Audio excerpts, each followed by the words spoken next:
All right. Welcome, everyone. I'm so glad that you're here. Welcome to the Radiantpreneur Rising Show. We're in episode number 4, which is so exciting. I'm Jess Tomlinson, and I'm here with one of my new favorite people on the planet. We met a few months ago. Her name is Emyrald Sinclaire, and she is just such a bright light. So I'm thrilled that you are watching. Thank you for being here and for soaking up this juicy conversation as we see where it's going to go. Before I bring Emyrald's voice into the conversation, I'd love to just share, and you can chime in too, Emyrald, a little bit about kind of how we met, because I think those are fun stories to dive into. And so Emyrald and I met actually when I had no voice. So it's fun to be able to actually talk as we were sitting really close. We met at a live event. My bestie, Alexia Vernon, her Spotlight Master Treat, which was the public speaking event. If you follow me, you may have remembered that I was at this public speaking event and totally lost my voice. And so Emyrald and I hit it off, even with my ability to only whisper. And I was probably because I like to talk. I just talked at you and you nodded. Yes, which was perfect. I got to really just be with you and feel you. And what I appreciated so much about you is that you were just so shiny. You're just so open and welcoming and expressive. And you're doing your, I don't know if it was Instagram stories, and we were at the pool and we were hanging out and having drinks, and it was just really fun being with you. And I immediately felt the women who, and maybe some men who listen to this show, who watch it, could really, really be inspired by your own visibility, because I really saw you representing what I teach and what people come to the Radiantpreneur Rising show to really learn about. It's this whole path of how do we show it bigger, more in our own authenticity. So I loved that about you. Oh, awesome. Thank you, Jess. That really inspires me that's how you see me, because that's how I try to be, and the messages I do try to put out into the world, to really be who you are and love who you are and be unapologetic about it, truly loving the freaking fuck out of yourself. This is who I am, world, come and get me. So I'm happy that you saw that excitement right away. Yes, I totally did. And so I'd love to ask you the question that I have been asking everybody, at least so far. This show is new, so it could change. But what I'd love to ask you is, how are you pushing your own visibility edges right now? Constantly. Okay. So always pushing my visibility edges, in that I lean in the direction of what excites me and is also incredibly scary. And so, for example, the public speaking bit, I've always been called to, I want to teach on stage. I want to work in front of thousands at a time, not just one-on-one, not just the group coaching, but big rooms filled with people. And while that excites me, it scares the crap out of me. And I actually didn't know how scary it was until we were together at that event with Lex. There was maybe only 60 women in the room, but just going in front of everyone with the microphone and saying, gosh, I think we said something like, I am a master on self-love and intimacy. Ask me anything, right? We just had to declare that. Yeah. My legs were trembling when it was done. And so, when we're talking about visibility, there's always so many ways that I'm pushing the edge, because I could stay comfortable with where I am, but for me, staying comfortable is actually uncomfortable. And so right now, really what I'm working on is getting the book published and doing the speaking tour and pushing myself out of my comfort zone. And how do I get speaking gigs in front of corporate, which isn't necessarily maybe my box. I mean, I teach on spirituality and love and law of attraction, and what corporate is really going to bring me in, Google, maybe? So there's always ways that I am pushing my visibility, but that's the biggest one right now, the speaking, working on the book tour, and getting over the own voices in my head of, oh, well, you're not good enough and you're not experienced enough, and why would they hire you over this woman who has 50,000 on her list. And so everything I teach my clients about self-sabotage and the evil stepmother, of course, I always work on with myself, because it's never over. It's never done. I feel like even Gabby Bernstein probably will have moments of, who am I to speak to this group on stage? Yeah. Yeah. I love that. Thanks for your honesty around that, because as somebody who witnessed you getting up and saying that, you're so, you appear, right, like so confident, which you are. And this has been my own journey as well. So I'd love to like hear you speak to it a little bit more. When you are that confident woman, like you're able to step into that confidence while at the same time, you know, feeling all the feels and the nervousness. What do you think has supported you in being able to continue to do that, to get out of that comfort zone? Like what are what's your process, or, you know, whatever you want to share around that? Well, a big part of my process really is mental resilience. Resilience. Thank you. We got it. All right. Mental resilience. Yeah. It truly is. I was reading a book. Actually, I was listening to it. Unfuck Yourself, I think by, can't remember his name, but he's Scottish. And it's so fun hearing him talk in the Audible. But he said a quote along the lines of, why do we give more passion to our past than our future? And so when people get caught up in the fear, they're stuck in the past of like, well, let me tell you my story, and let me tell you why it didn't work, and let me tell you why I'm scared, instead of the, well, I'm going to do it anyways because look where I'm going and look what I'm excited about. And so that right there put so much into perspective for me. It was an aha moment. Like I had to sit down and start writing an email to my community, because so many people get caught up in the, I'm scared. In this case, I can't go up on stage. People are going to laugh at me. I'm going to say things wrong. What if this happens? What if that happens? And so they never take the plunge. Whereas for me, my excitement about my future or what I want has always been greater than my fear of past and my fear of failing. And so that mental resiliency, that mental strength, that excitement for what I want has always been stronger than the fear of maybe what's happened in the past or what could happen to hold me back. Yeah. And so something like that isn't even necessarily a process per se, but something I've worked on my entire life to just unravel the fears, unravel the doubts, and say, you know what, screw it. Like I truly want to be the woman that's going after everything she wants, even if she falls on her face, because I have this passion for my life and I have a passion for my future and what I want to create.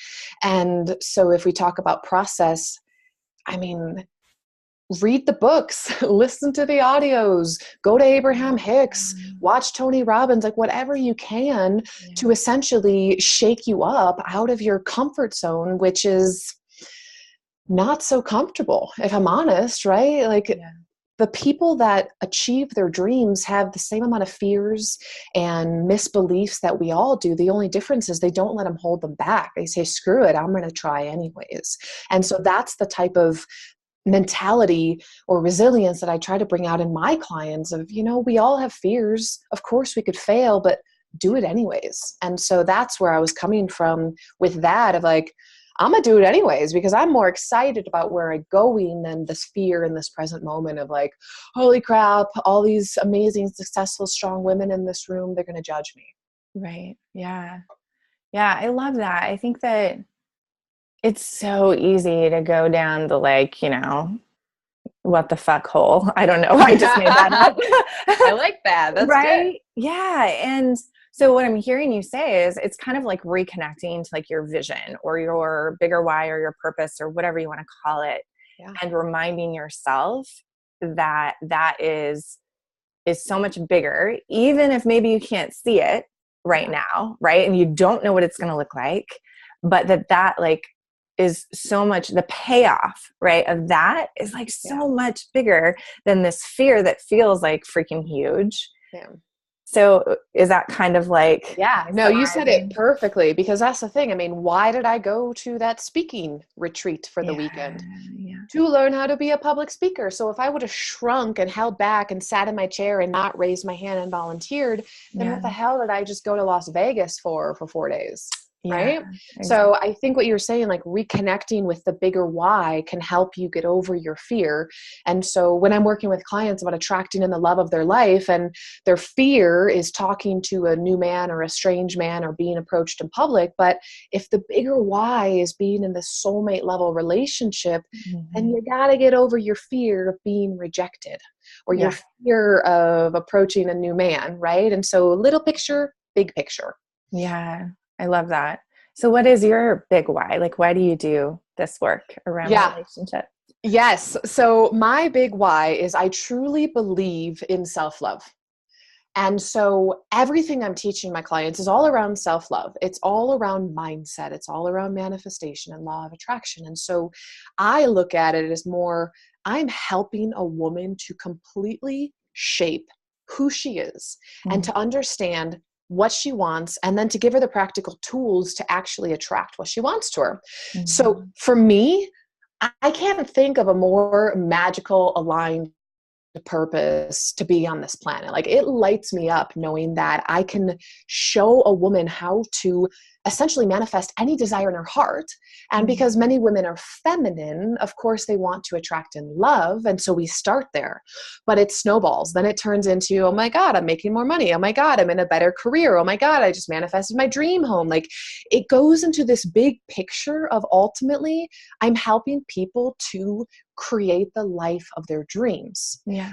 And it's just, why wouldn't you want to do that? Like, it feels like giving back in such a huge way. And it really just aligns with my heart and my soul's purpose. I feel like for many, many years, it was the, why am I here? What am I doing?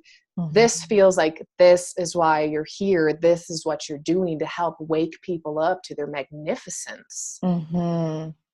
Yeah, I love that. I think I told you that I used to be a relationship coach. Yeah, So, you did. yeah. So I have like a really like soft spot in my heart for women like you that are continuing to like do that work with women, because I 100% believe that it affects all areas of your life.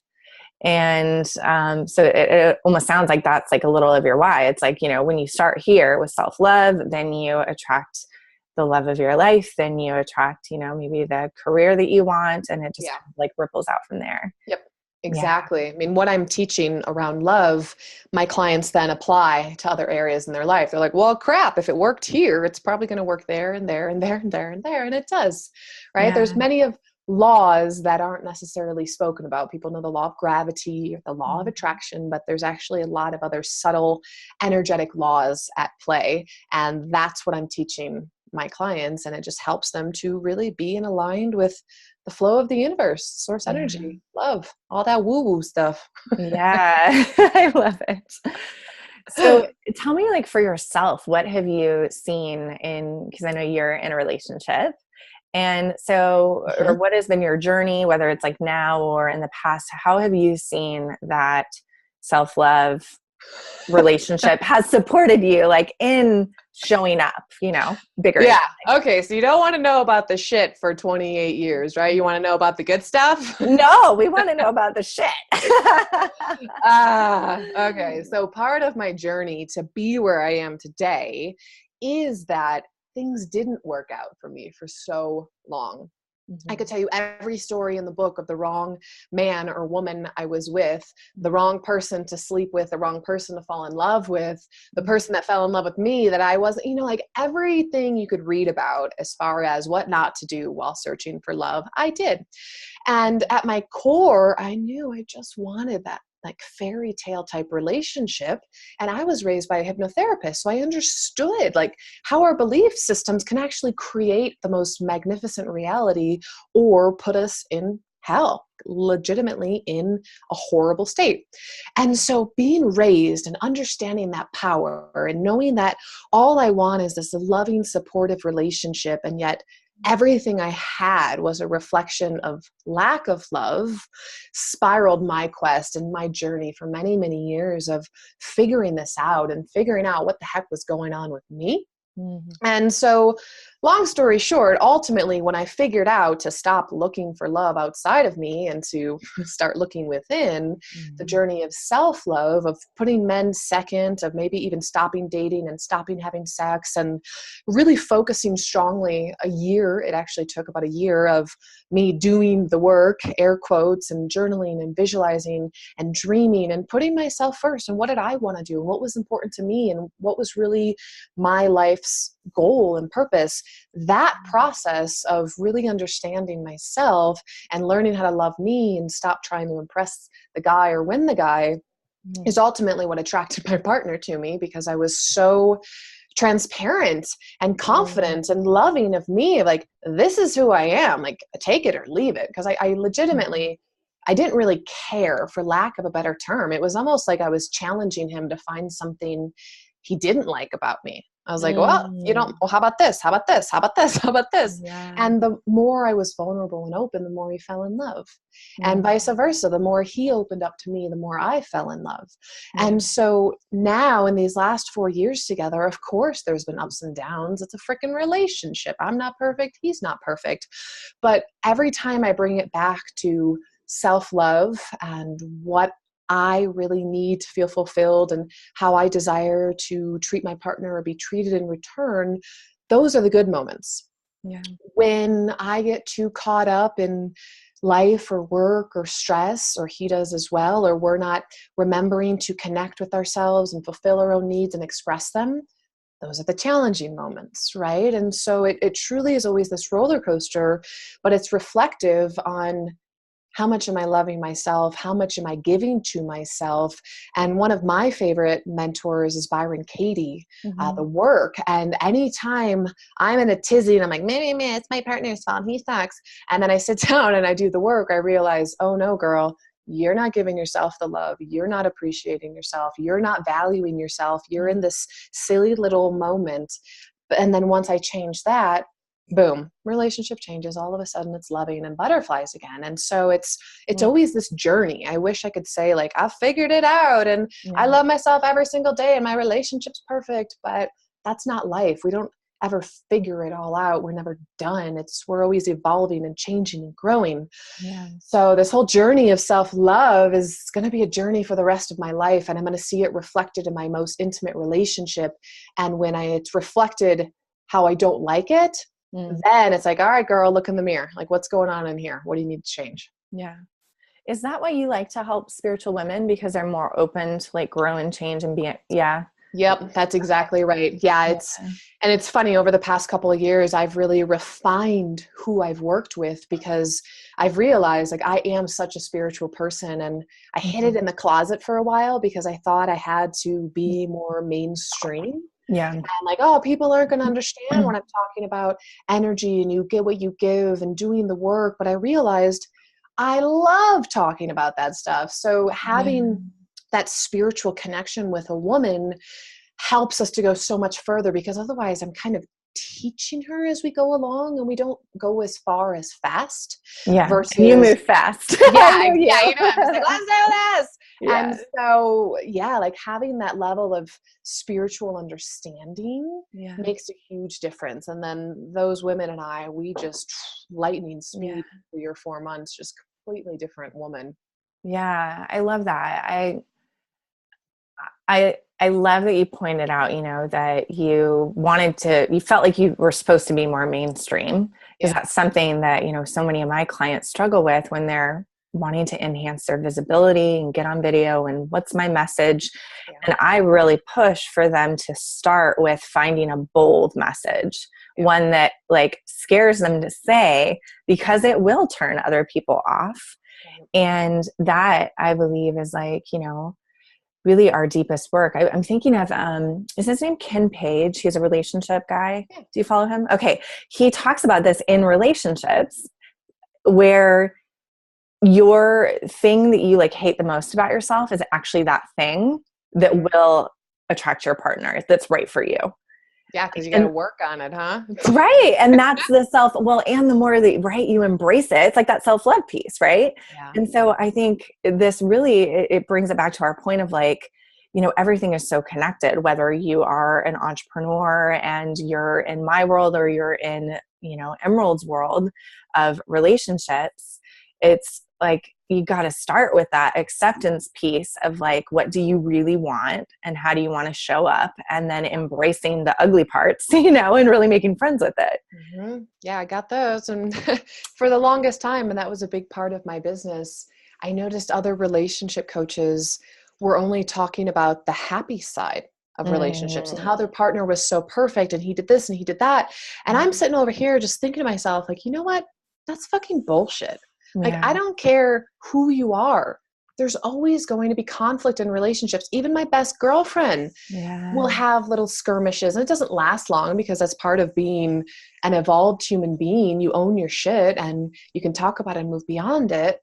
But that was a turning point in my business of allowing myself to even be more vulnerable and open about the challenges, and not from the point of view of like, oh my God, my partner sucks, this is what he did, but more, hey, we have challenges in relationships. We have miscommunications. We have times when we lash out because our needs aren't being met. Yeah. But here's what you can do to grow.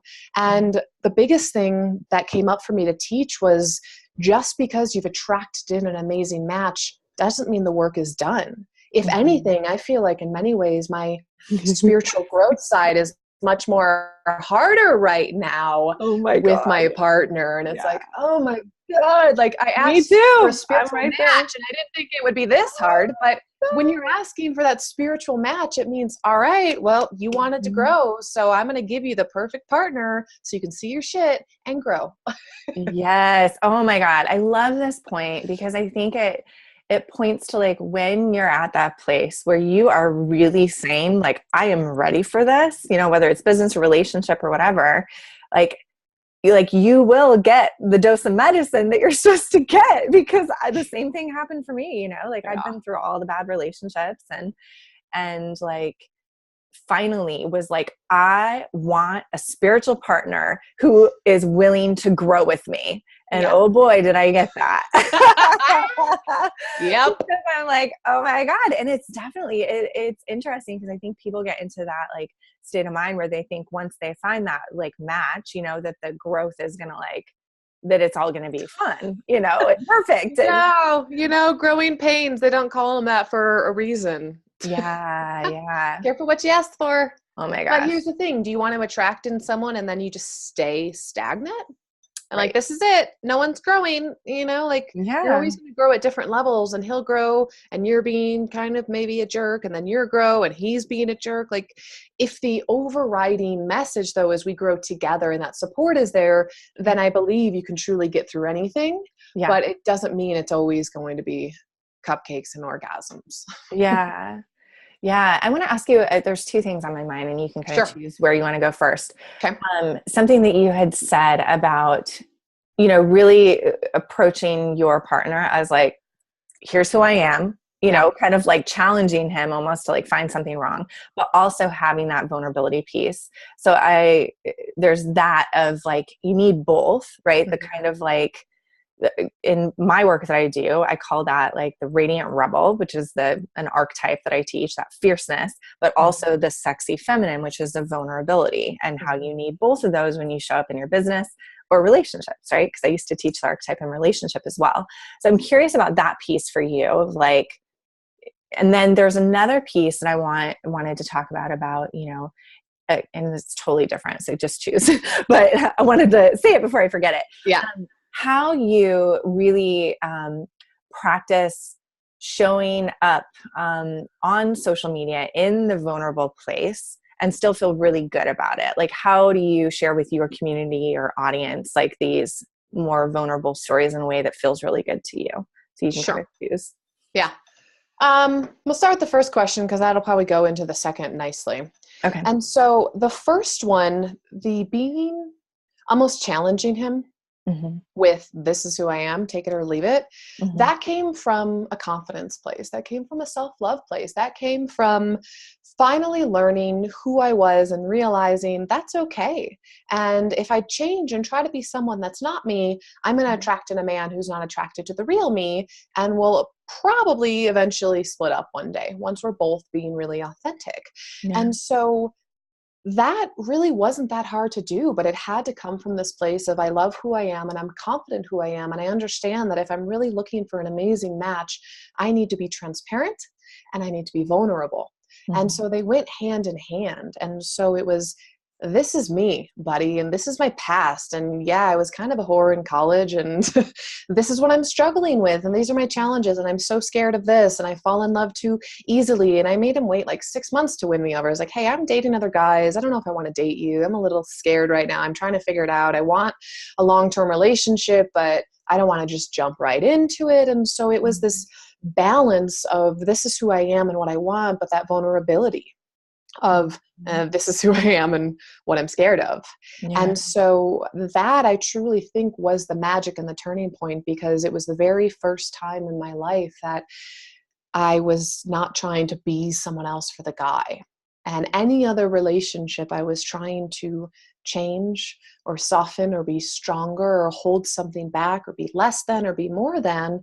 And ultimately underlying it all was the fear that he's not going to like the real me and I'm not good enough. Mm-hmm. And so when it all changed to, no, I am good enough, I am worthy, I'm perfect as I am, and the right man will see it, that is what made all the difference in the world. And so for someone that's on that journey, whether it's business or relationships, I think the message can overlap that you have to have that self-love and self-confidence, but be okay with being vulnerable and expressing your fears, your insecurities, the mistakes you've made, because the vulnerability is what connects human beings. Yeah. It connects you to your partner. It connects you to your audience. It connects you to other business owners. They realize you're human just like me and you've made mistakes. Yeah. What does Brene Brown says that the number one thing that we're most afraid to do is be vulnerable, but it's the number one thing we crave the most that creates connection. Yeah. Right? So it's like very interesting. Yeah. So let that be a reminder that if you want those heartfelt relationships, whether they are romantic or friends or business, it is that vulnerability. Mm-hmm. And how you express vulnerability might be something that some people need training on. Mm-hmm. Because being vulnerable doesn't mean complaining. It doesn't mean like dumping your shit on someone else. Yeah, I was just going to ask you about that. Like, how do you share with your women? Because this is something that I experienced when I was a relationship coach, right? That fear of being needy.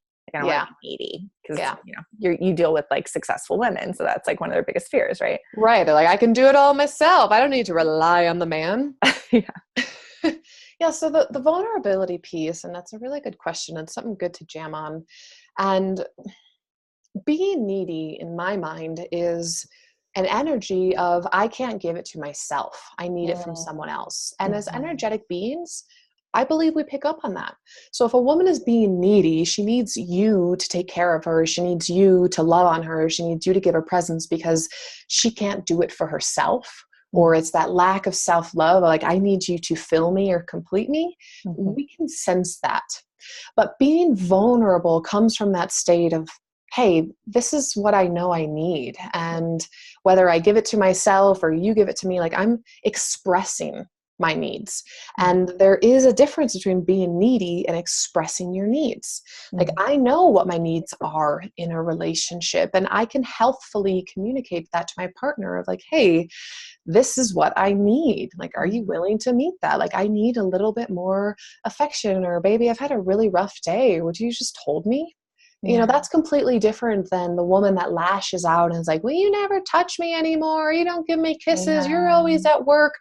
That's an unhealthy way to express your needs, but you can express needs without being needy. And that bit, I feel, is just a little bit of communication coaching, of helping a woman to understand truly how to express herself without coming across in an unhealthy, needy, bitchy, aggressive way. Yeah. And from my perspective, it's like even getting clear on like what you do need, and like sitting with yourself and figuring it out, whether it's, with a coach like you or, a spiritual teacher, and being able to like, you don't have to figure everything out, because that's another like thing that is misconstrued like pressure, I think, that holds women back from even sharing at all. Mm-hmm. But it's like doing some of that, like, work within yourself first. Yeah. And I find that, and I'm curious your perspective on this, that is also as a leader, you know, in the entrepreneurial space, the world, that is what makes a really great vulnerable share, is once you've sat with it yourself, your own journey, what you want to share from whatever, you know, pain that you've experienced. And then, you know, even if it's just a small little lesson on how you made it out the other side, or how you are making it out the other side. And I just recently talked about this and I got some backlash. Some people were pretty upset with me, but then I was like, yes, this is good, because it's a good sign if people are like, actually, I think that if you just share vulnerably, that transforms people all on its own. And I'm like, yes, it can. And many times, like, it will leave them in the pain they're already in. So if you're a leader, right, it's different if it's like a friend, but if you're a leader wanting to call people to, you know, follow you, I think it's really important to at least just have one small, like, at least takeaway or a major takeaway for how you're making it through or how you made it through. So curious your perspective on that. Yeah, perspective's the same. I actually, my first coach always taught me, she's like, don't teach when you're going through it, only teach when you've made it through, like after you've crossed the bridge. And so, you know, I'll share stories of challenging times that Ron and I went through years ago and how I made it through. But if we were having a challenging moment today or this week, I wouldn't share. I wouldn't talk about it. Okay.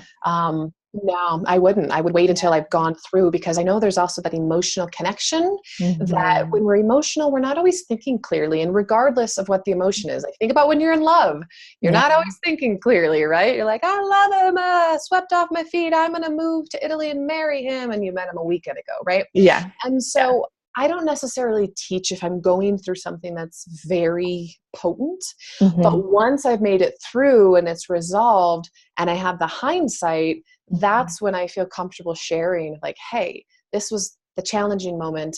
These were the tools I used, and this is where I am now, so that I can guide them through it. So if they're in the midst of that same challenging moment, I can actually say, these are the tools for you to use if you want to get to a similar state of where I am. And so I like having that perspective, so to speak. But that's not to say I wouldn't use an example from the past if I was going through something similar right now, like, oh, that reminds me of that one time a couple of years ago, and this is what I did, and hopefully I can help this woman by sharing this vulnerable share. Right. Yeah. Thank you for sharing, because I love to hear different leaders' perspective on that. And I know some people are really hardcore around, like, you know, I do not share until I'm 100% through it. And for me, I actually find where I get the most people wanting to, like, jump on board with me is when I'm able to share as I'm going through it from an empowered place. Yeah. And that it is a sticky road to, you know, because sometimes I'm not 100% sure what the hell I'm, like, teaching. Yeah. But it was inspiring for me to see kind of, like, leaders, like, I think were we talking about Lissa Rankin, you and I? No? Okay. She's a really interesting woman she's actually a doctor, but she's a spiritual teacher as well. She lives in Marin, which is north of the Bay Area. And I followed her for years. She has written, like, Mind Over Medicine, the book. It's a lot. You'd probably like it. It's all about, like, how the mind affects the body physically. But she got into more of, like, kind of spiritual work. And she, like, shares, like, everything as she goes along the journey. And it's really, like, interesting model of, you know, I think that works for some people and some people it doesn't. Some people are more, like, kind of internal processors and then they come out. Yeah. And I don't think there's any right or wrong way to be a human being or to be a leader or to share your story. I mean, we're always going to have people that will resonate with us, people that we can learn from, people that will learn from us. And I think the biggest takeaway is being authentic with your truth and what you feel comfortable with sharing, and not doing it a certain way because that's how Jess does it or that's how Emyrald does it. It's bringing it all back to what we've been talking about. It's that self-love. And how do you truly feel in alignment of sharing yourself, of being yourself, of expressing yourself? Yeah. What is, like, a first kind of step that you take women through to find that alignment? Like, what is one of your ways that you guide them through? Sure. One of the very first exercises we'll do when we're working together is I'll take them through a simple meditation Mhm. where I'll give them some cues to like see their dream home and their perfect job and, just get their imagination going in a guided meditation. Yeah. And then I'll have them sit down and spend 10 minutes of just writing down their dreams in this lifetime. Mhm. And writing can help you bypass the conscious mind and get more into your subconscious, and especially after this meditative state, because I just want a woman to really start to get creative and allow her subconscious mind to speak up and say, I want these things. Yeah. Because for some reason, a lot of women aren't comfortable with expressing what they want. They think they're asking for too much, or they're setting the bar too high, when ultimately you will get whatever height you set your bar to. But Yeah. so many people believe that they can only have so much, and that maybe by taking too much, that they're taking it away from someone else, Yeah. especially women being such givers. And so the first step in the process is just starting to awaken the desire from within, the, if I could have it all, like that's the name of the Yeah. exercise, what would you have? And don't censor yourself. I mean, if I could have it all, I'd have an island, like, Yeah. why not? And so that's the thing, like, to help a woman really Yeah. start to get in alignment with the fun creative side, then we can go deeper into, all right, so how do you get this? Like, how do you learn how to make this a natural part of your daily experience, of your psyche, of not rejecting yourself before you even take action, which so many people do. Oh my God. I love this and it's so funny because it seems so simple, and it's not like we haven't been talking about this for a while, or maybe women are just hearing this for the first time, which is awesome. Yay, you heard it. Yeah. But for me, I know I have been talking about this for a really long time, no matter what line of work I've been in. I started as a self-care coach, then relationship, and now I'm business. And it is so important in every area of our lives. And it's actually hard. Like to dream into that, I find, and this is probably true for the women that you work with, because we help more kind of like successful, overachiever, ambitious women, they immediately want to get to like, but how am I going to get that? Right. Right? They The get like caught up in the logic. cursed how. Yeah. Yes. Yeah. What did you call it? Curse of the Cursed, cow? the cursed how. Oh, the cursed how. I thought you said curse of the cow. I was like, Oh. what is this? No, the cursed how. And that's the Yeah. woman being too masculine and trying to control it all. And Yeah. a big part of what I do is helping women to get into their feminine energy, Yeah. to trust their intuition, to meditate, to listen, to look for signs, to trust that life could actually work out better than she had planned if she just let go of the reins a little bit. And Yeah. so that's why exercises like these are so important for a woman to just start to dream and not worry so much about how it's going to happen. And that's what I tell her. I'm like, don't worry about how. Like, that's the universe. That's God. That's not you. Your only goal in this life right now is to, create the dreams, create the desires, like put your order in with the kitchen. And then Oh, I of love course, that. yeah, and of course you have to take action, like do what you can with what you have. Yeah. But the miracles, like that's the everything else. Like that's what you have to trust and lean back and let go. And that is the challenging part for the successful go-getter women, but that's me too. And so I'm able to teach it similarly to what we've just been talking about, from that space of, hey, I've been there. Like, I understand what it was like to work only from your brain, but we forget, like, we have a heart. And our heart has a brain. Actually, there's over 40,000 neurons in our heart. And our heart's role is to communicate the emotions in the body up to the brain. And so if you're feeling stressed, it communicates to the brain to like release testosterone, to release cortisol. And so we actually have two brains, but people think, oh, it's just the egotistical brain, the conscious brain, like a pros and cons list. I'm like, no, you can actually reach down into your heart and close your eyes, do a heart wisdom meditation, ask your heart for answers. And now you're actually being a much more full-bodied woman because you're incorporating the heart and the mind together. And that, for some weird reason, people don't like validate their hearts or their emotions or their intuition. They think it all has to be cerebral. Did I say that right? I I'm having hard with English today. Yeah, Cerebral, brainy. I swear I have a degree. But Yeah. And so being able Yeah. to teach that coming from that heart space is important. And science has even proven that the heart has a brain and how it communicates and what it's taking in.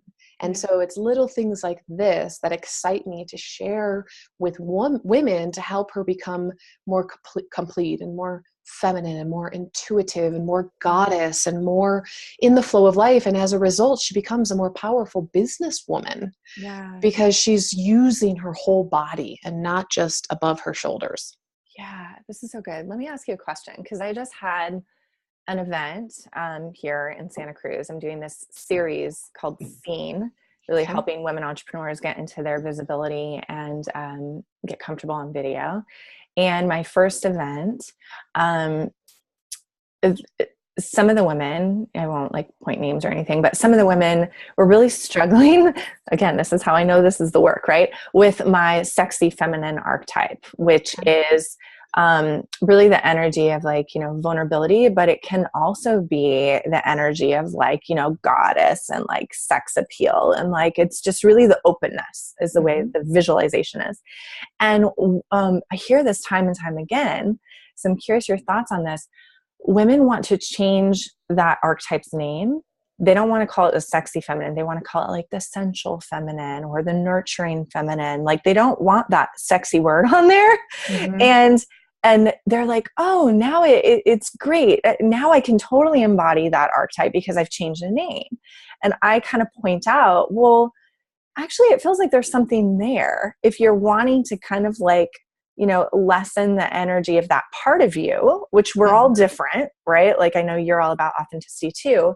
So I'm curious your perspective on this, from like working with the feminine energy, like why, just what's your perspective on that?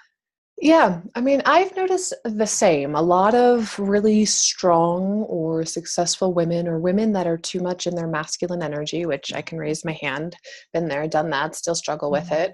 Yeah. There's this fear almost of being too much or being too sexy or being too feminine. And I find it interesting that your ladies think, oh, well, if I change it and make it sensual or feminine, that's fine. But the sex bit, I think as a culture, there's like so many stigmas. Like it's okay to have sex with your partner, but not just sex for fun. Or it's okay to be pretty, but maybe not be that tiger lady too sexy, right? Yeah. And so there is stuff going on underneath the surface that I think is actually just hard for society as a whole. Yeah. And women struggle with the like, oh, I'm supposed to be this and I'm supposed to be that, but I shouldn't be this and I shouldn't be that. And so I would imagine there's probably actually the potency behind the word sexy that leaves a bad taste in some women's mouth, because for so long we've been taught that we actually shouldn't be sexy. We should be seen and not heard. We should be quiet. We should be meek. We should treat our husbands like it should all be about them and not about us.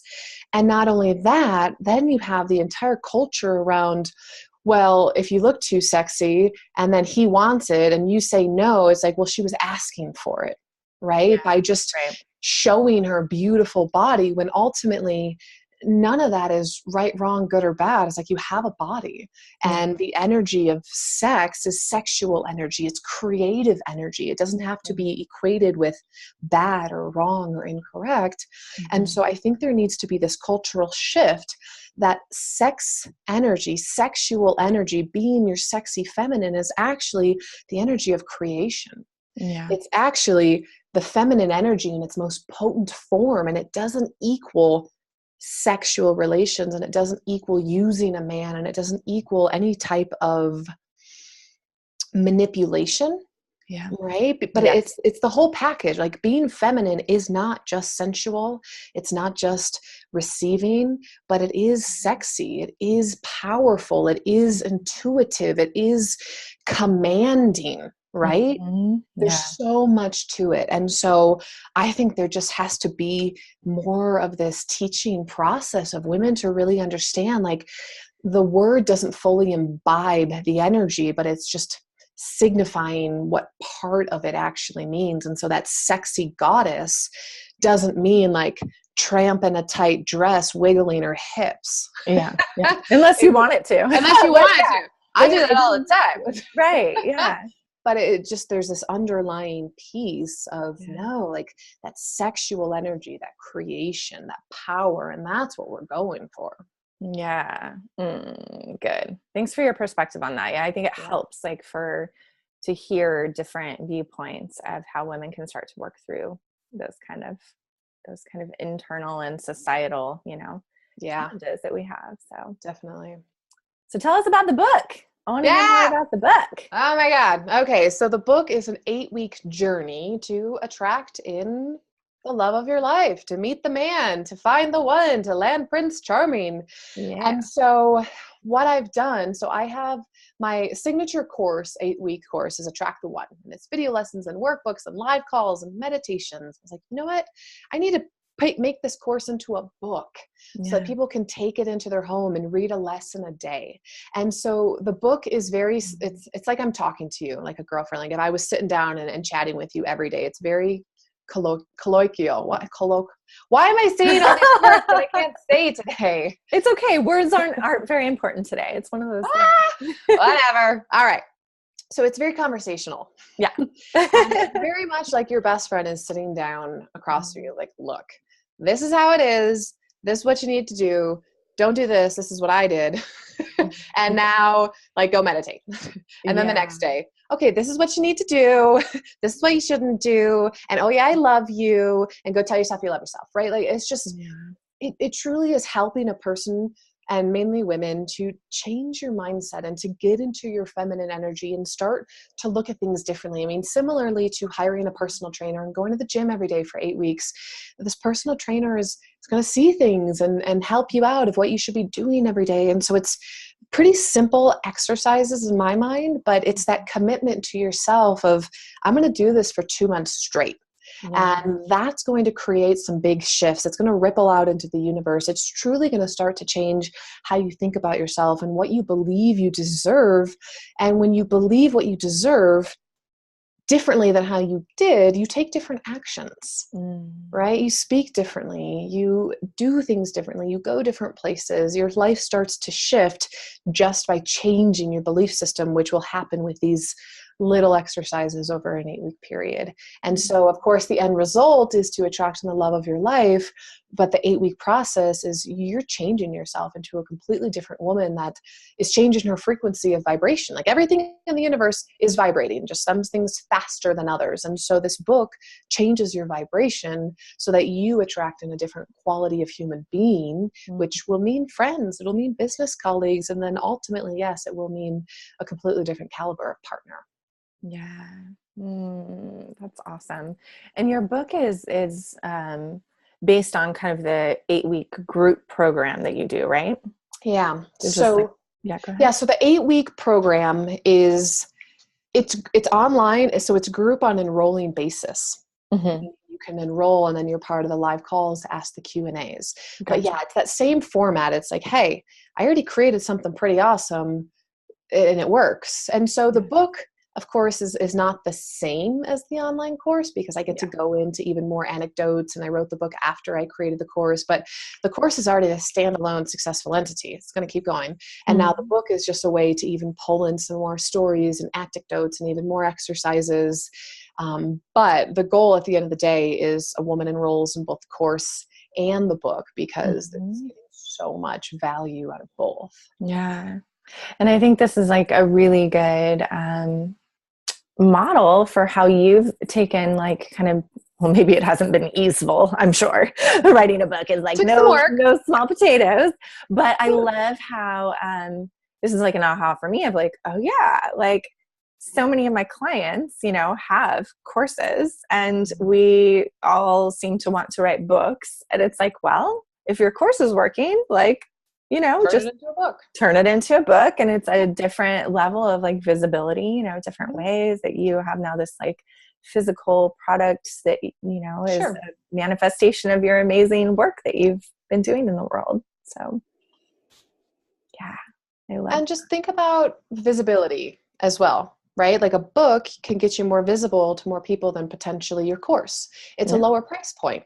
Right? I mean, someone paying $20 for a course or $20 for a book versus $1,000 for a course. I mean, that's different obtainability. It still helps me to be able to reach more people and change as many lives as I can. It fulfills that bigger mission and purpose. So when you think about it in that way, why wouldn't I write a book? It's going to be so approachable for so many people, I hope. Yeah. And is the book out? Or it's not out. The scheduled release is Valentine's Day of next year. Perfect. Yeah.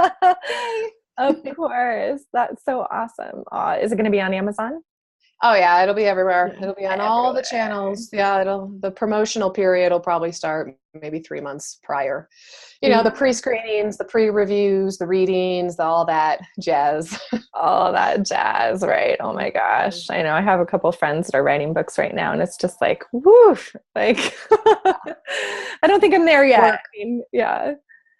When the time is right, it'll flow out of you. Yeah, totally. And I might have missed it, but did you say the title of the book? No, because it doesn't have one yet. Oh, I love it. I mean, yeah.